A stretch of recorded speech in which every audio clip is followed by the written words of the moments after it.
Bonjour tout le monde et bienvenue dans cette nouvelle vidéo. Comme vous pouvez le lire, je vais traiter ici l'exercice 1 sur les fonctions intégrales et une partie de suite du baccalauréat de 2024 au Maroc. Et nous verrons un certain nombre de notions, notamment le logarithme népérien, des graphiques avec leurs interprétations, l'utilisation du théorème des accroissements finis, la variation de la fonction que voici et son tableau de variation, l'utilisation du raisonnement par récurrence dans la partie suite vers la fin de l'exercice et la notion de convergence de suite.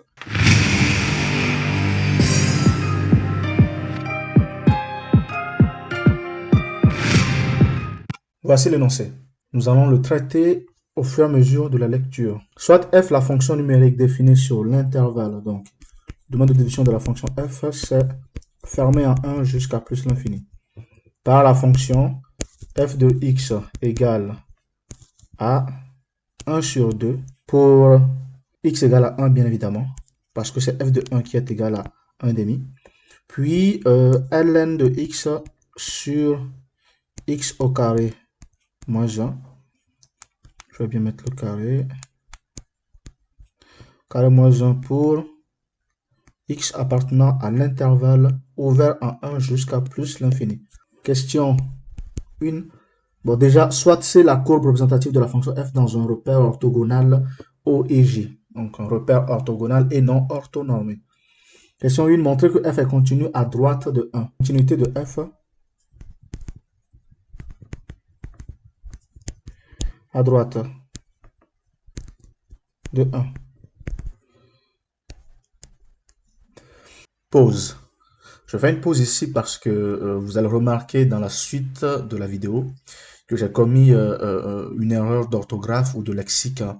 Alors, les calculs ne sont pas faux, mais au lieu de dire que la limite de la fonction f lorsque x tend vers 1 par valeur positive, c'est la limite de f à droite de 1, eh bien, moi, j'utilisais plutôt la limite de f lorsque x tend vers 1 moins. Et ça, c'est faux. Donc, je vous invite à faire attention. Lorsque vous remarquez ceci, sachez que c'est faux. Mais plutôt, ce qui est correct, c'est d'écrire que la limite de la fonction f à droite de 1, c'est lorsque x tend vers 1 par valeur positive. Cette erreur, je l'ai fait à ce niveau, mais également beaucoup plus tard, lorsque je serai amené à calculer la limite d'un rapport ou d'un quotient pour démontrer la dérivabilité de la fonction.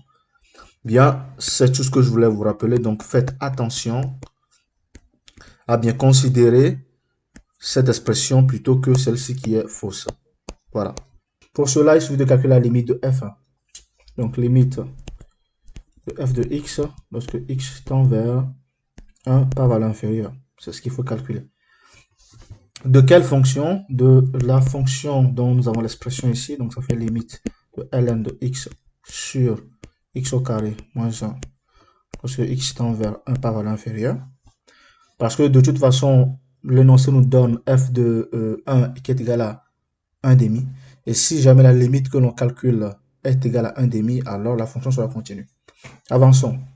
Ça fait donc la limite de ln de x sur x plus 1 facteur de x moins 1 lorsque x tend vers 1 par valeur inférieure. Ça fait donc la limite de 1 sur x plus 1 fois ln de x sur x moins 1 lorsque x tend vers 1 par valeur inférieure. Ce qui nous fait donc, ici, ça fait le produit de deux limites. Ça nous fait donc la limite de 1 sur 2 en remplaçant x par 1 ici. Nous avons donc 1 sur 1 plus 1 qui fait 1 sur 2 fois ln de x sur x moins 1 lorsque x tend vers 1 par valeur inférieure. Or, on remarque que ln de x sur x moins 1 est égal à ln de x moins ln de 1, tout divisé par x moins 1. Ça, c'est égal à quoi? Ça, c'est égal à tout simplement la dérivée de la fonction ln de x. Voilà, sa dérivée. Lorsque x est égal à 1. Parce que cette expression, c'est l'expression de la dérivabilité de la fonction ln de x en x égale à 1. Ce qui veut dire que ln de x sur x moins 1 est égal à 1 sur 1, qui fait tout simplement 1. En remettant ceci dans la limite que nous calculions, nous avons donc la limite de f de x lorsque x tend vers 1 par valeur inférieure, qui est égale à la limite de 1 sur 2 fois ln de x sur x moins 1 lorsque x tend vers 1 par valeur inférieure. Puisque ceci, nous l'avions trouvé qui est égal à 1, ça fait donc 1 demi fois 1 qui est égal à 1 sur 2. Cette limite, qu'est-ce qu'on remarque? On remarque, je vais l'avancer un petit peu, on remarque que limite de f de x lorsque x tend vers 1 par valeur inférieure est égal à quoi? C'est égal à f de 1 qui est égal à 1 demi. Je précise que f de 1 qui est égal à 1 demi est la valeur donnée par l'énoncé. Donc, f est continu. Continue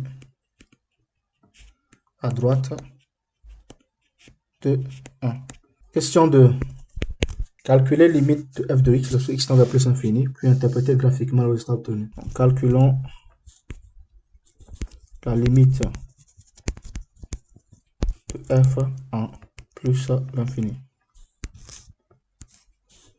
La limite de f de x lorsque x tend vers plus l'infini, ça fait la limite tout simplement de ln de x sur x carré. Donc, ouais, je vais plutôt mettre x au carré. Sur x au carré moins 1 lorsque x tend vers plus l'infini. En factorisant le dénominateur, nous obtenons donc la limite de ln de x sur x au carré facteur de 1 moins 1 sur x au carré.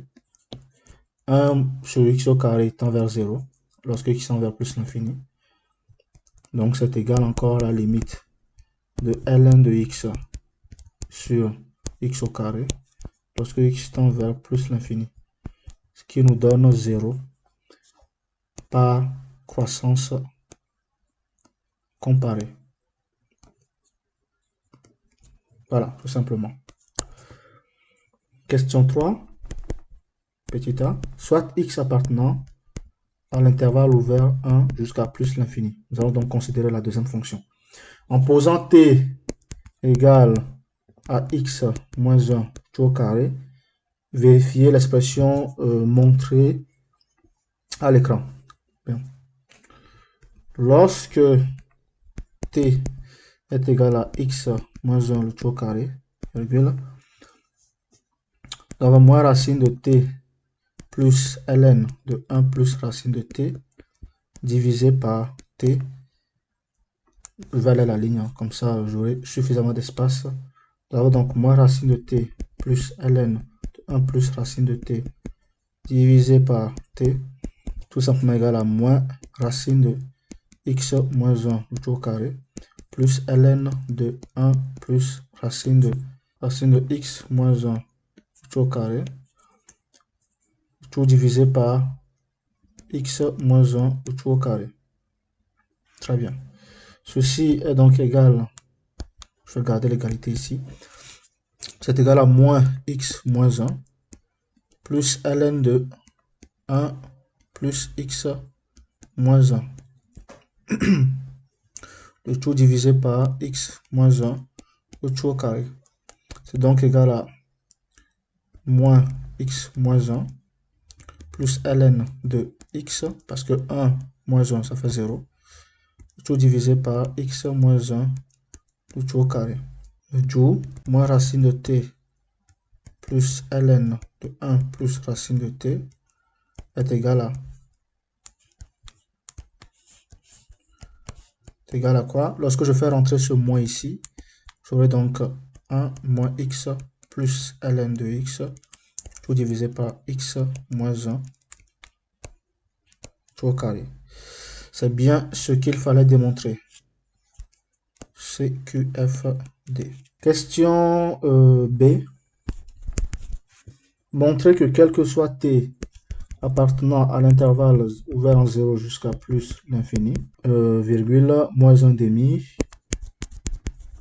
est inférieur à moins racine de t plus ln de 1 plus racine de t, tout divisé par t, qui est inférieur à moins 1 sur 2 facteur de 1 plus racine de t.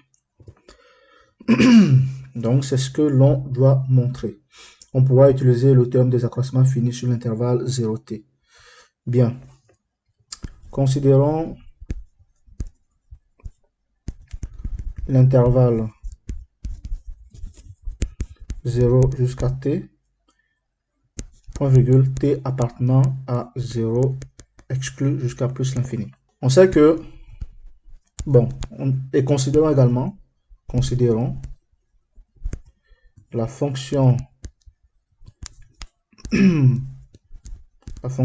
g définie par g de t qui est égal à moins racine de t plus ln de 1 plus racine de t. Je vais l'écrire à la ligne pour que ça soit bien visible. De t égale à moins racine de t plus ln de 1 plus racine de t. G0, ça fait tout simplement 0. Ça, c'est juste une information que l'on utilise après. La fonction g de t est définie, virgule, continue et dérivable sur 0, plus l'infini comme composé et somme de fonctions définies, continues et dérivables sur 0 jusqu'à plus infini, c'est tout simplement R étoile plus. D'après le théorème des accroissements finis, virgule, il existe C appartenant à l'intervalle 0 jusqu'à T, tel que, eh bien, l'on a G' de C égale à G de T moins G de 0 divisé par T moins 0. T moins 0 que nous avons comme ça. Or, G' de T, c'est moins 1 sur 2 racine de T plus 1 sur 2 racine de T divisé par 1 plus racine de T. Ce qui nous fait donc 1 sur 2 racine de T, facteur de moins 1 plus 1 sur 1 plus racine de T. Ceci est donc égal à 1 sur 2 racine de T, facteur de moins 1 moins racine de T, plus 1, divisé par 1 plus racine de T. Ce qui est donc égal à 1 sur 2 racine de T, facteur de moins racine de T sur 1 plus racine de T. En simplifiant ça et ça, nous obtenons ainsi G' de T qui est égal à moins 1 sur 2 facteurs racine de T. Bien, ça c'est la dérivée. Or, quel que soit T appartenant à 0 exclu jusqu'à plus l'infini, virgule, 1 plus racine de T strictement positif. Donc, G' de T est complètement négatif, quel que soit T, est complètement négatif, parce que on a moins 1 au numérateur. Et lorsque l'on prend C appartenant à 0T, tel que je l'expliquais, virgule, on a G' de 0 qui sera inférieur ou égal à quoi? À G' de C qui sera inférieur ou égal à quoi? À G' de T. Et en utilisant le théorème des accroissements finis, nous avons donc G' de 0 qui est inférieur ou égal à quoi? à g de t moins g de 0 sur t moins 0, qui est inférieur ou égal à quoi? À g' de t.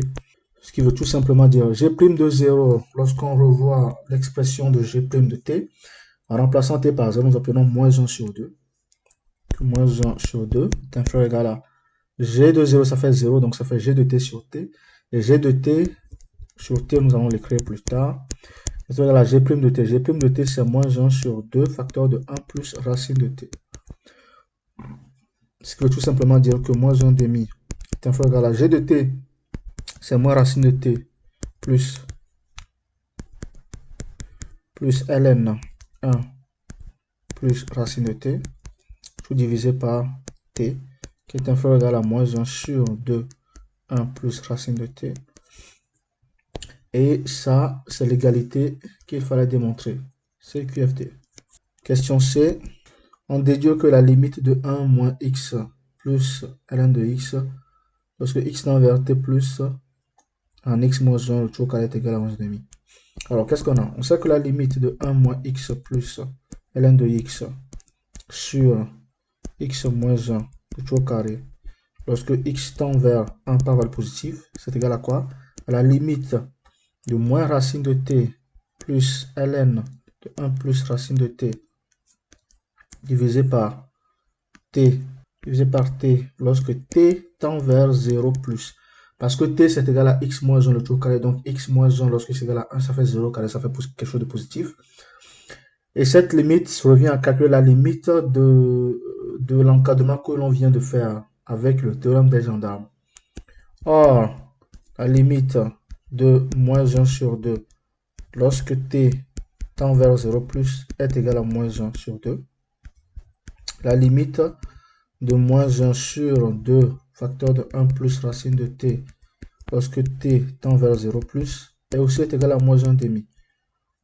Ce qui veut dire que moins 1 demi est inférieur ou égal à la limite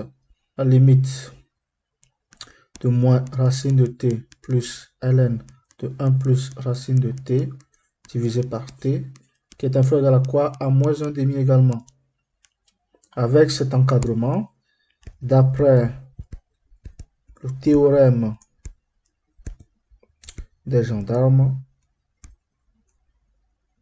la limite de moins racine de t, que t en 0 plus bien sûr, racine de t plus ln de 1 plus racine de t, tout divisé par t, lorsque t tend vers 0, 0 plus, est égal à la limite de 1 moins x plus ln de x sur x moins 1 le tout au carré, lorsque x tend vers 1 plus est égal à quoi? Moins 1 sur 2. CQFT. Question 4a. Montrer que quel que soit x appartenant à un intervalle ouvert à 1 jusqu'à plus l'infini, nous avons cette égalité. Donc, de démontrer que f de x moins 1 demi divisé par x moins 1 est égal à moins ln de x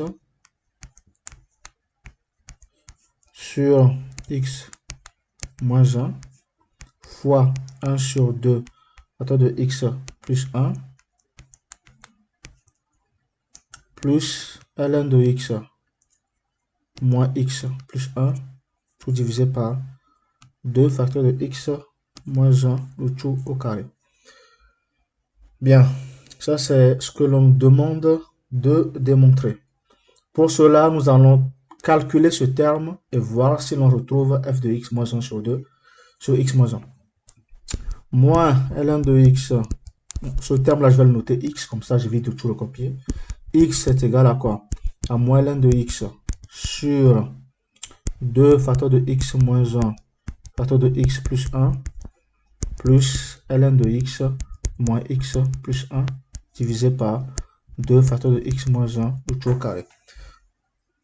Je vais mettre le tout au même dénominateur. C'est égal à moins ln de x facteur de x moins 1 facteur de x moins 1 voilà, plus x plus 1, facteur de ln de x moins x plus 1, tout divisé par 2 facteur de x moins 1 au carré, facteur de x plus 1.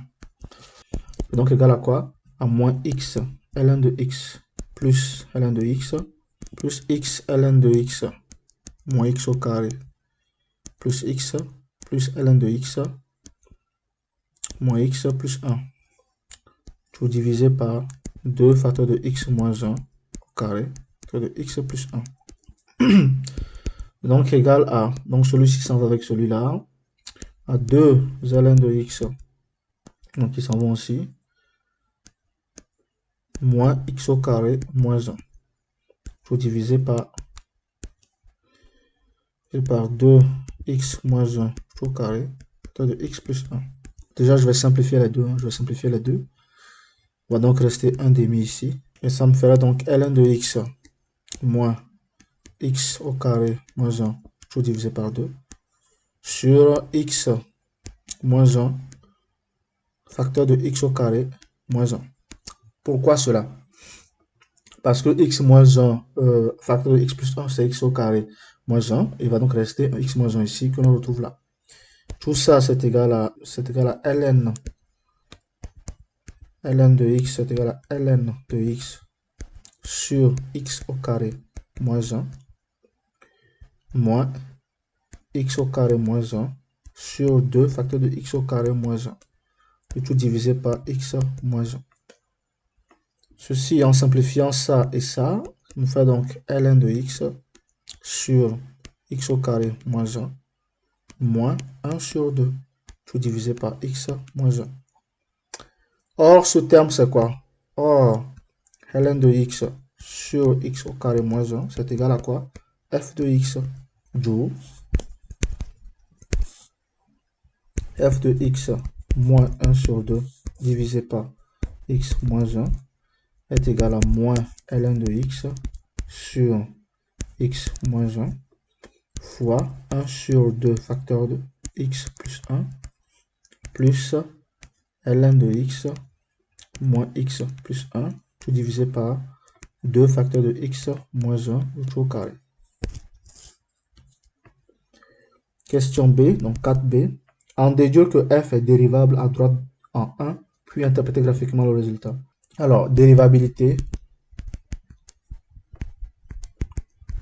de f à droite de 1.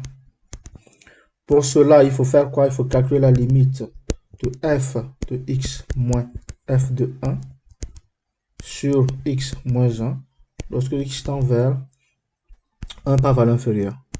Or, f de 1 est égal à 1 demi, ce qui veut dire que la limite de f de x moins f de 1 sur x moins 1 lorsque x tend vers 1 par valeur inférieure est égal à la limite tout simplement de f de x moins 1 sur 2 divisé par x moins 1, x tend vers 1 par valeur inférieure.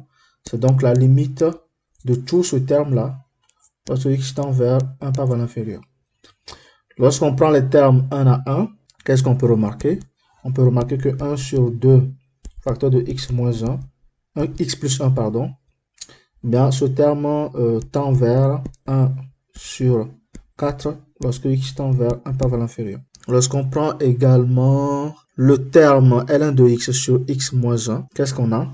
Eh bien, ln de x sur x moins 1. ln de x sur x moins 1, c'est encore égal à quoi? À ln de x moins ln de 1 sur x moins 1, qui fait donc ln prime, donc la dérivée de la fonction ln en 1, ce qui nous fait 1 tout simplement. Je pense que ça fait 1. Lorsqu'on prend maintenant la fonction ln de x moins x plus 1 sur 2 facteurs de x moins 1 tout au carré, donc c'est égal à quoi? À 1 moins x plus ln de x sur 2 facteurs de x moins 1 le tout au carré. Qu'est-ce qu'on peut remarquer? On peut remarquer que cette expression que nous venons de trouver, eh bien, c'est la même chose que quoi? Que l'expression que nous avons ici. Voilà, cette expression-là.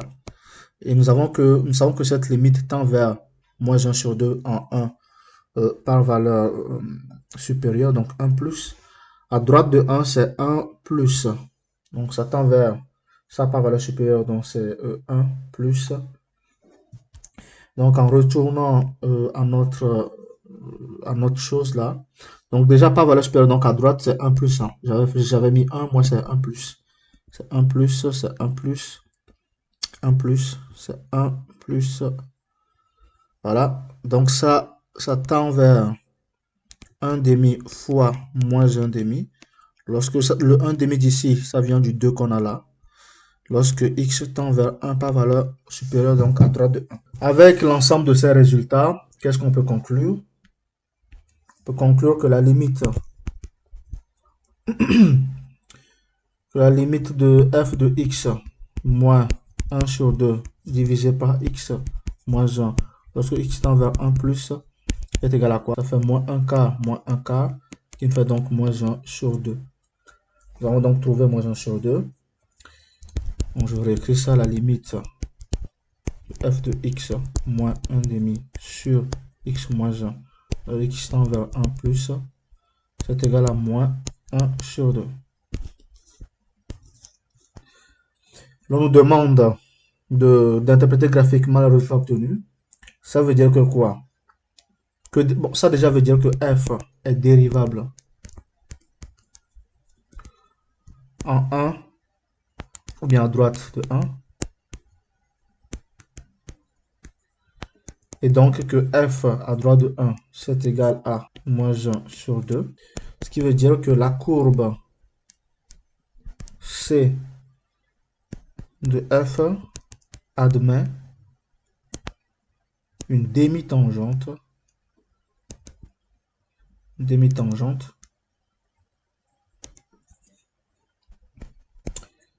à droite et au point grand A de coordonnées 1 sur 2. Voilà, en se référant à la limite ici. Deux coefficients directeurs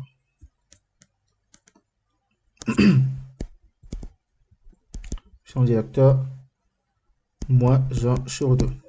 Aussi simple que ça. Question 5. Pour tout x appartenant à l'intervalle 1 jusqu'à plus l'infini, on a I de x qui est égal à l'intégrale de 1 jusqu'à x de t au carré moins 1 sur t au cube d de t, et j de x qui fait intégrale de 1 jusqu'à x de t au carré moins 1 sur t au carré d de t. Petit a, montrons que quoi? Que quel que soit x appartenant à cet intervalle, on a 0 inférieur à la I de x inférieur à la j de x. On sait que la fonction à t, on associe t au carré moins 1 sur t au cube est continue et positive sur 1 point virgule plus l'infini. Parce que t appartient à x, x allant de 1 jusqu'à plus l'infini. Point virgule, de même que la fonction à t, on associe t au carré moins 1 sur t au carré. Ce qui veut dire que quoi? Que I de x, qui est l'intégrale de ces deux fonctions, est positive et j de x aussi est positive. Donc ces deux intégrales sont positives. Ça, c'est la première étape. On sait aussi que quel que soit t appartenant à 1 jusqu'à plus l'infini, virgule, t au carré moins 1 est positif, voilà, et 1 sur t au cube est inférieur ou égal à quoi? À 1 sur t au carré. Donc en multipliant cette inégalité par, bon déjà je vais rajouter 0, hein. Ce qui veut dire que 0 déjà est inférieur ou égal à 1 sur t au carré, t au cube pardon, est inférieur ou égal à quoi? À 1 sur t au carré. En multipliant cette inégalité par t au carré moins 1 qui est positive. Nous obtenons ainsi 0 qui est inférieur à quoi? À t au carré moins 1 sur t au cube, qui est inférieur à t au carré moins 1 sur t au carré, tout simplement. En appliquant l'intégrale, nous aurons donc 0 inférieur à l'intégrale de 1 à x t au carré moins 1 sur t au cube dt, qui est inférieur à quoi? Intégrale de 1 à x de t au carré moins 1 sur t au carré dt. Ceci, c'est tout simplement i de x. Et ceci, c'est j de x. D'où 0 qui est inférieur à i de x, inférieur à j de x. Question B.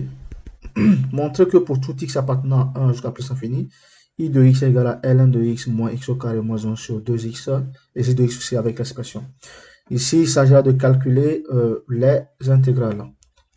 I de x, ça fait l'intégrale de 1 à x de t au carré moins 1 sur t au cube dt. Ce qui fait donc l'intégrale de 1 à x de t au carré sur t au cube moins 1 sur t au cube dt. Je mets la parenthèse. Ça fait donc l'intégrale de 1 à x de 1 sur t moins 1 sur t au cube dt. Je vais bien mettre le dt pour que ça soit clair.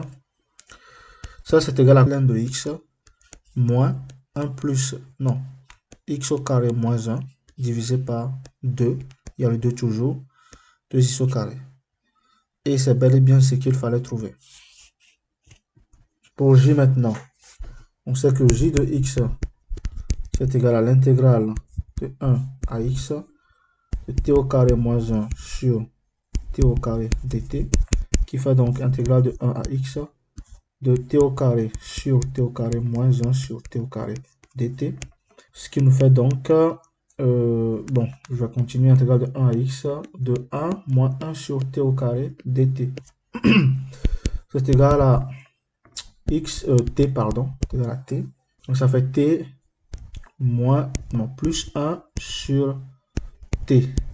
Parce que la dérivée de 1 sur t, ça fait moins 1 sur t au carré. De 1 à x, ce qui nous fait donc x plus 1 sur x moins 1 moins 1. Ça fait donc x plus 1 sur x moins 2. Ce qui nous permet donc d'écrire x au carré plus 1 moins 2x sur x. Et donc j de x, ça fait, en appliquant les identités remarquables, ça fait x moins 1, le tout au carré, divisé par x. C'est ce qu'il fallait trouver avec l'intégrale. Question C. Montrer que quel que soit x appartenant à ça, on a f' qui est égal à... Bien. Qu'est-ce qu'on a? On a f' de x, ça fait donc la dérivée du numérateur qui est 1 sur x, facteur de x au carré moins 1, moins 2x, facteur de ln de x, divisé par x au carré moins 1, le tout au carré. Normalement, ça, c'est ce que la dérivée nous donne. Je développe un petit peu. Ça me fait donc x au carré moins 1 moins 2x au carré ln de x divisé par x facteur de x au carré moins 1. Ça permet donc d'écrire, bon, moins 1 au carré. Je dis que f' de x, ça fait x au carré moins 2x au carré ln de x moins 1 sur x facteur de x au carré moins 1 tout au carré. Je vais calculer également le second membre et je verrai si j'ai le même résultat. Moins 2 sur x plus 1 le tout au carré fois i de x sur j de x, ça fait moins 2 divisé par x plus 1 le tout au carré fois i de x, c'est ln de x moins x au carré moins 1 sur 2x, voilà, fois 1 sur j de x, donc x sur x moins 1 le tout au carré. C'est donc égal à quoi? À moins 2 facteur de, non, moins 2 ln de x, moins, plutôt plus, x au carré moins 1 sur x, tout divisé par x plus 1 tout au carré, fois x sur x moins 1, le tout au carré. Ça, c'est donc égal à quoi? À moins 2x ln de x plus x au carré moins 1 divisé par x facteur de x plus 1 le tout au carré fois x sur x moins 1 le tout au carré. Je simplifie le x, il va donc me rester x au carré moins 2x ln de x. Ah oui, j'ai oublié, j'ai fait une petite erreur, c'est x au carré ici. Donc j'aurai x au carré ici. Donc ça peut faire 2x au carré. X au carré ici, tout simplement. En simplifiant par x, il va me rester x. Donc sur x facteur de x plus 1 tout au carré, facteur de x moins 1 tout au carré. Jusque là, tout me semble correct. Ça me fait donc x au carré moins 2x. Ah oui, j'ai oublié le moins 1 ici. Le moins 1 qui était là. Je l'ai oublié. Moins 1.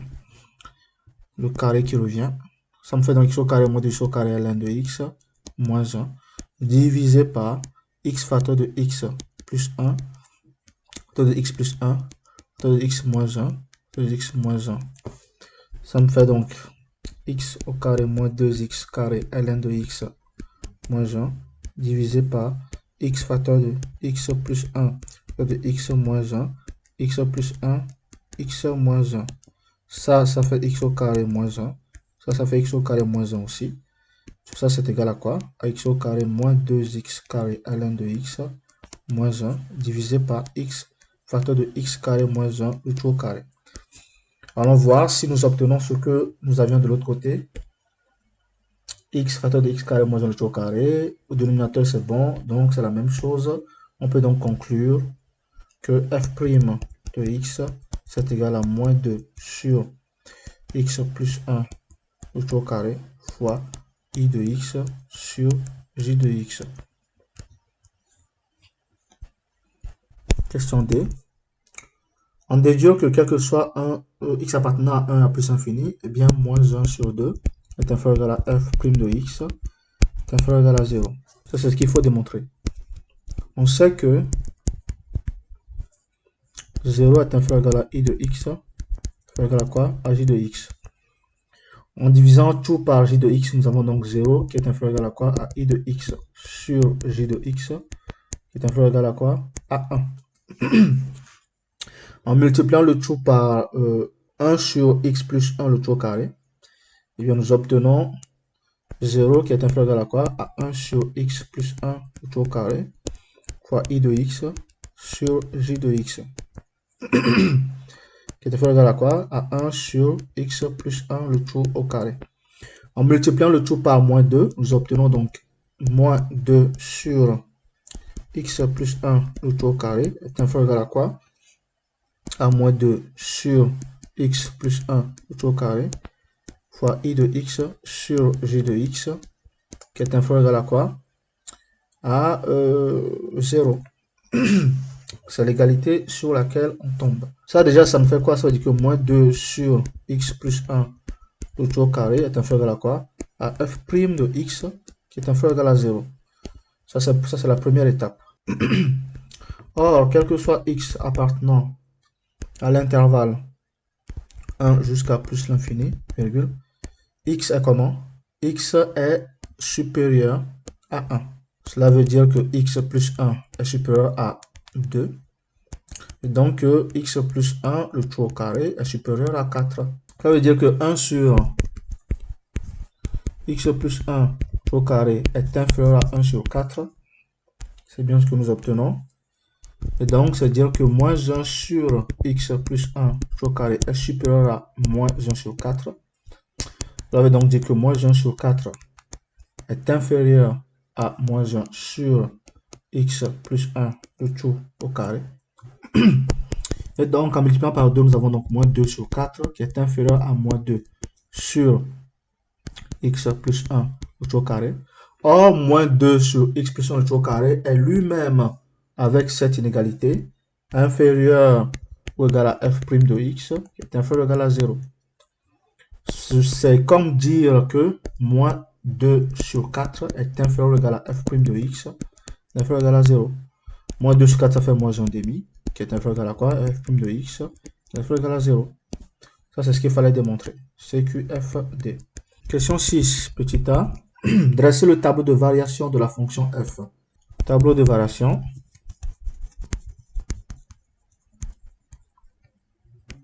De f.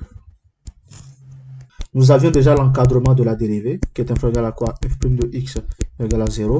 Ça veut dire que f' de x est strictement inférieur à 0, quel que soit x. Donc, f est strictement décroissante sur son intervalle de définition qui est 0 jusqu'à plus l'infini. On va aller voir si c'est bien l'intervalle. Oui, non, c'est plutôt 1 à plus l'infini. Donc, sur son intervalle qui est 1 à plus l'infini. Le tableau va donc ressembler à quelque chose de la sorte.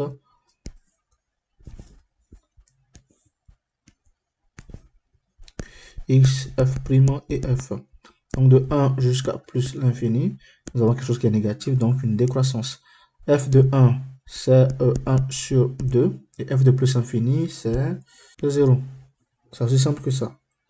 Tracer la courbe, c'est un petit graphique ici pour le tracé de la fonction. Donc, je vais graduer ça. 2, 4. Donc, je vais graduer. Donc, sur l'axe des abscisses, on a 1 cm, 1 cm. Donc, ça fait 2, 4, 1, 2, 3. Donc, c'est 1 demi pour f de 1. Donc, on quitte d'ici. Et en ce point, nous avons une tangente de coefficient directeur moins 1 demi. Mais bon, on ne va pas passer le temps à tracer cette tangente. On va juste tracer la courbe. C'est à peu près ça. Donc ça, c'est la courbe C de f. Question 7. Montrer que l'équation f de x, qui est égale à x moins 1, admet une unique solution. Unique solution A appartenant à l'intervalle ouvert en 1 jusqu'à 2. Bien. Considérons la fonction h de x qui est égale à quoi? F de x moins x plus 1.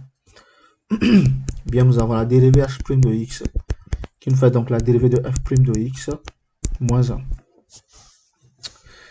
La dérivée de f' de x, ça fait quoi? Ça fait moins 2 sur x plus 1 au carré fois i de x sur j de x moins 1. On sait que tout ce membre, bon, déjà, ça veut dire que h' de x, ça fait moins facteur de 2 sur x plus 1 au carré fois i de x sur j de x plus 1, qui est donc inférieur ou égal à 0. H' étant négatif, on a ainsi H plutôt, on a ainsi H qui est décroissante. Bon, déjà c'est strictement, donc qui est strictement décroissante sur 1 jusqu'à plus l'infini, donc sur 1 jusqu'à 2 également. Bien. Puisque h de x est défini continu et dérivable pas et, virgule, dérivable et strictement décroissante sur 1 jusqu'à 2 et h de 1 égale à f de 1 moins 1 plus 1 qui fait donc 1 sur 2 et h de 2 est égal à f de 2 moins 2 plus 1 qui nous fait tout simplement par calculatrice est égal à moins 0,7 9. N'hésitez pas à calculer ça de votre côté et à me dire s'il y a une erreur de calcul. Donc, point virgule. Alors, puisque tout ça, alors, virgule, sachant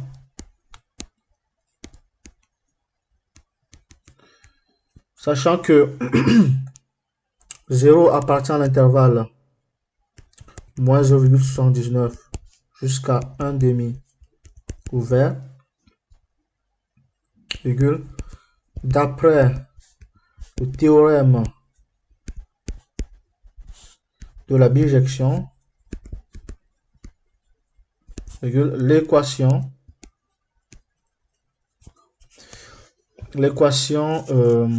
h de x est égal à 0, admet une solution unique A qui appartient à l'intervalle 1 jusqu'à 2. Aussi simple que ça. Puisque c'est le cas, déjà puisque h de x égale à 0 équivaut à f de x égale à x moins 1, alors l'équation f de x égale à x moins 1 admet l'unique solution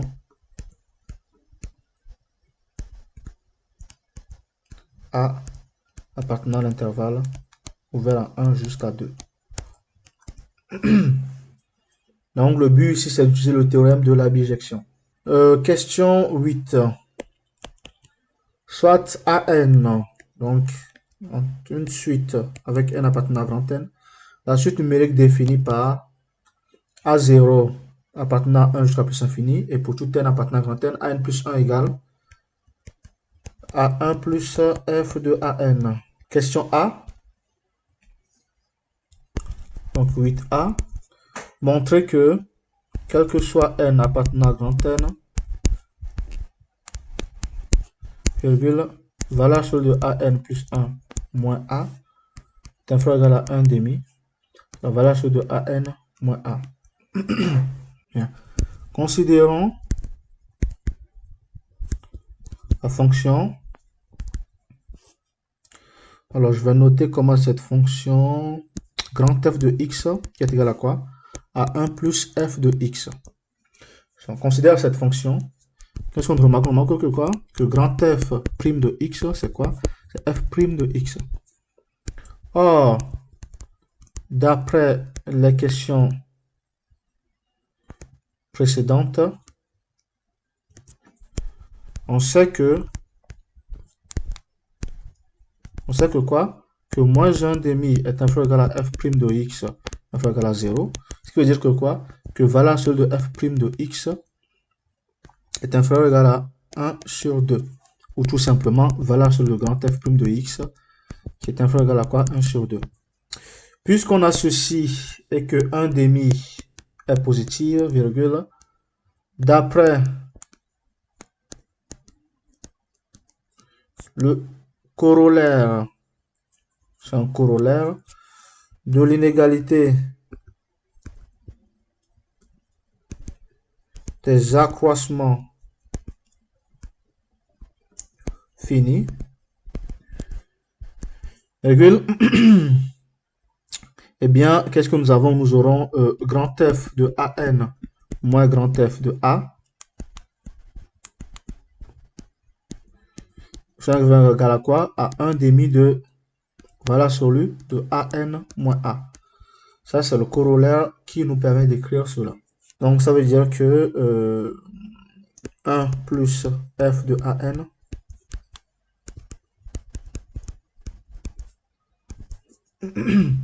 qui est inférieur ou égal à 1 sur 2 AN moins A. Or, 1 plus F de A est égal à A d'après la question 7 qui nous dit que f de x est égal à x moins 1, ce qui peut être transformé en 1 plus f de x est égal à x. C'est ce que j'ai utilisé ici. Et ce terme-là, c'est quoi? C'est an plus 1. Ce qui donc nous permet de dire que an plus 1 moins a, ça fait égal à quoi? 1 demi de an moins a. Aussi simple que ça. Théorème des accroissements finis. Question B. Montrer par récurrence, donc raisonnement par récurrence. Pour cela, on doit considérer la propriété, soit la propriété Pn de point qui dit que quoi? Que une valeur absolue de an moins a est inférieure ou égale à 1 demi tout puissance n de valeur absolue de a0 moins a. Voilà. Donc, initialisation.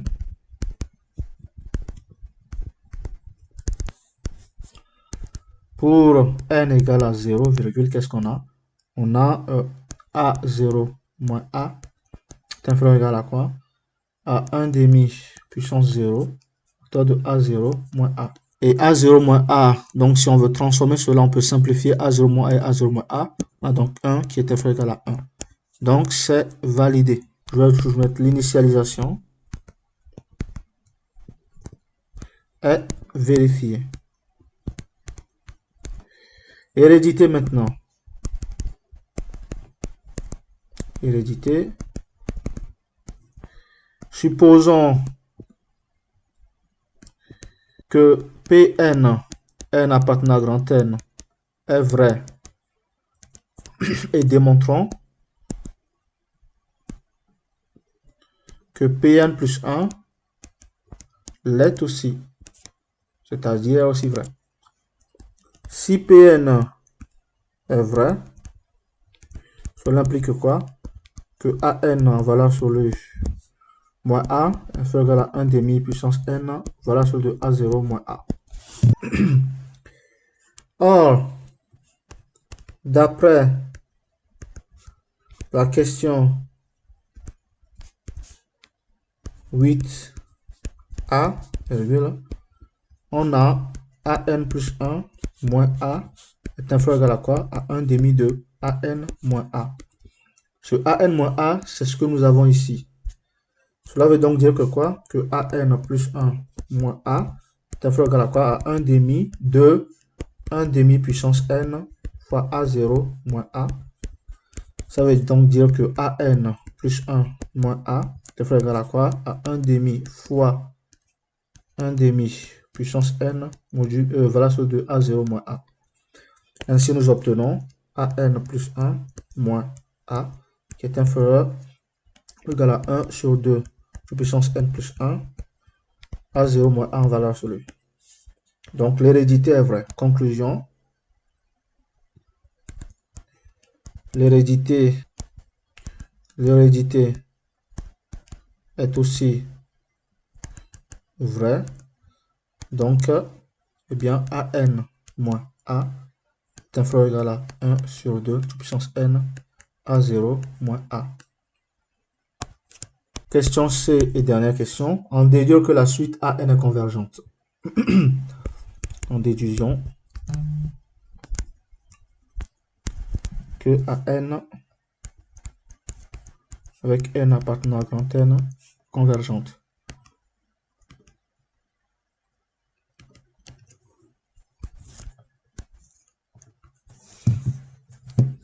On sait que quoi? Que an moins a est inférieur ou égal à quoi? 1 sur 2 puissance n a0 moins a. C'est ce que nous avons. Ce qui veut dire tout simplement que an moins a en valeur absolue sur a0 moins a en valeur absolue est inférieur ou égal à quoi? 1 demi de tout puissance n. Cela veut tout simplement dire que an moins a sur a0 moins a en valeur absolue est inférieur ou égal à quoi? À 1 demi de tout puissance n. Ça veut donc dire que moins 1 demi puissance n est inférieur ou égal à an moins a sur a0 moins a est inférieur ou égal à quoi? À 1 sur 2 puissance n. Ce qui veut dire que moins a0 moins a facteur de 1 sur 2 puissance n est inférieur ou égal à an moins a inférieur ou égal à A0 moins A, facteur de 1 sur 2 puissance n. Or, la limite, lorsque n tend vers plus l'infini, de 1 sur 2 à la puissance n est égale à 0. Donc, d'après le théorème des gendarmes, virgule, 0 est inférieur à quoi? La limite de an moins a, lorsque n tend vers plus l'infini, est inférieur à quoi? À 0. Ce qui veut dire que a est inférieur à la limite de an, lorsque n tend vers plus l'infini, est inférieur à quoi? À a. Ceci veut donc dire que la suite an, lorsque n appartient à l'antenne, converge vers A. CQFD. Ce fut donc la dernière question de cet exercice, ce qui met fin à l'exercice et donc à la vidéo par conséquent. Je vous remercie d'avoir suivi cette vidéo. Je vous invite à me suivre régulièrement et à suivre régulièrement ma chaîne. Je vous invite également à liker cette vidéo, voilà celle-ci. Je vous invite à la commenter avec vos questions et vos interrogations. Je vous invite également à vous abonner à cette chaîne parce que vous verrez régulièrement de nouvelles vidéos qui parlent de sciences, d'études académiques et j'en passe. Je vous invite enfin à consulter la description de cette vidéo pour y voir mon adresse mail sur laquelle vous pouvez m'envoyer des exercices un peu plus compliqués et des interrogations que vous aurez du mal à mettre dans les commentaires. Merci, à bientôt.